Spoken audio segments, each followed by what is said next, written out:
doing? So I'm Josh Crum. I'm a first year in the underground.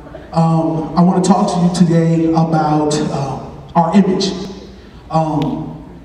Let's see, Genesis 1:26-27 says, then God said, let us make man in our likeness. Let him rule. I'm sorry, let me see. Yeah, that talks about like fish and birds and stuff. But the main part is let us make God in our likeness. I'm gonna jump to 27 because I like that part more. The birds and the fish, yeah, vegetarians don't like that very much.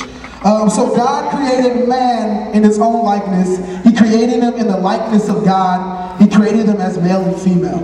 A lot of times, especially as us as teenagers, us being in high school, we struggle so much of who we are.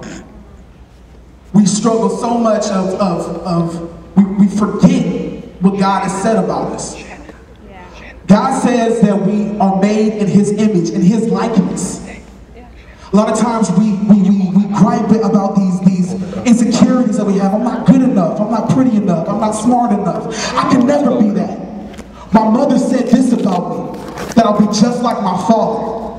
That I'm just like my dad in so many ways. My father says that I'll never amount to anything. You know, people around you say because it's something that happened in your past, you're damaged goods. God says that you are made in his image, in his likeness. What that means to me is that when I remember who he is, I get a reminder of what he has made me. You understand what I'm saying? Because God is victorious. We are victorious. Because God, he's secure in who he is. He knows who he is. He's all powerful. We can now be secure in who we are because of him. Because of what he accomplished at the cross for us. We can now be secure in who we are. We don't have to feel like, no, I'll never be good enough. God makes you good enough. I'll never amount to this. God said that you would be that. Those dreams that you have, you understand, those dreams that you have when you're sleeping, when you get visions of what you can be, of you doing great things for the glory of God. Great things. Things that you feel like be impossible for you. That's why we have a God who came and died for us. He didn't die just for salvation. He died that we might have life and life more abundant. The thief comes to steal, kill, and destroy. He wants to deceive you into thinking that you'll never be good enough, that you'll never be that. But God says that you will. Because God never gives you a vision without provision. Come on. What that means is that God never tells you, okay, you can be this without giving you a way to get there.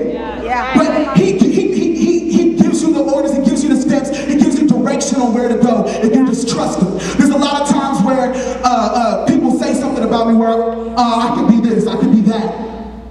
And me, myself, doing it by my own self, not using God, I can't be that.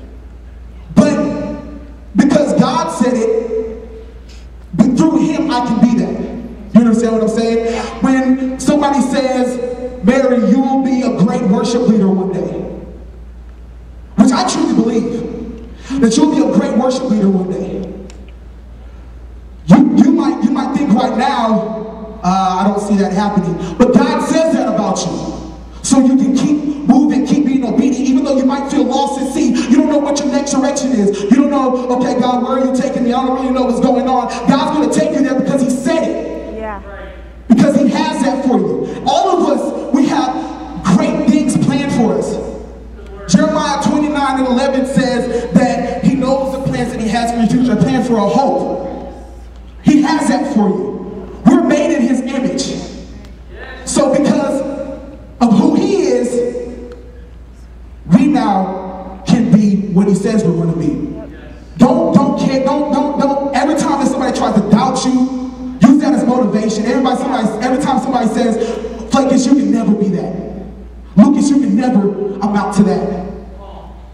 You're just like your father. You'll never amount to this. You're just like, if you have good parents, then good. I'm sorry.